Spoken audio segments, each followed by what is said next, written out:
Football is back. Cards camp is officially underway out here at University of Phoenix Stadium.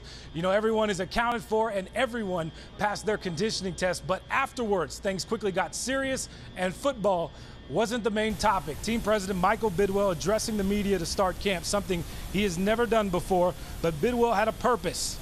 It's been a tough offseason for the Cardinals, headlined with GM Steve Keim being arrested for extreme DUI on the morning of July 5th.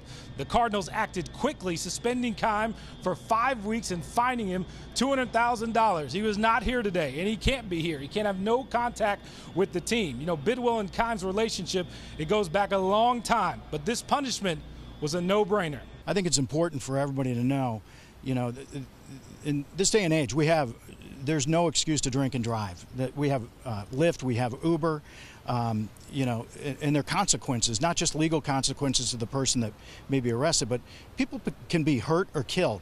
And, you know, it's something that there's no excuse. And I've had the conversation with our staff, with our players, and to talk about what the expectations are, and that everybody can have a designated driver or leave their car at home and take an Uber or a Lyft. Michael Bidwill, to the point today after practice. You know, Keim is scheduled to be back with the Cardinals before their third preseason game. But until then, it's been business as usual for the Cardinals. Everyone is doing their job. The only difference is Bidwill is more involved with player decisions. Hey, coming up at 5 and 6, we're going to talk David Johnson's contract. You're going to hear from David, plus hear from head coach Steve Wilks. At University of Phoenix Stadium, Cameron Cox, 12 Sports.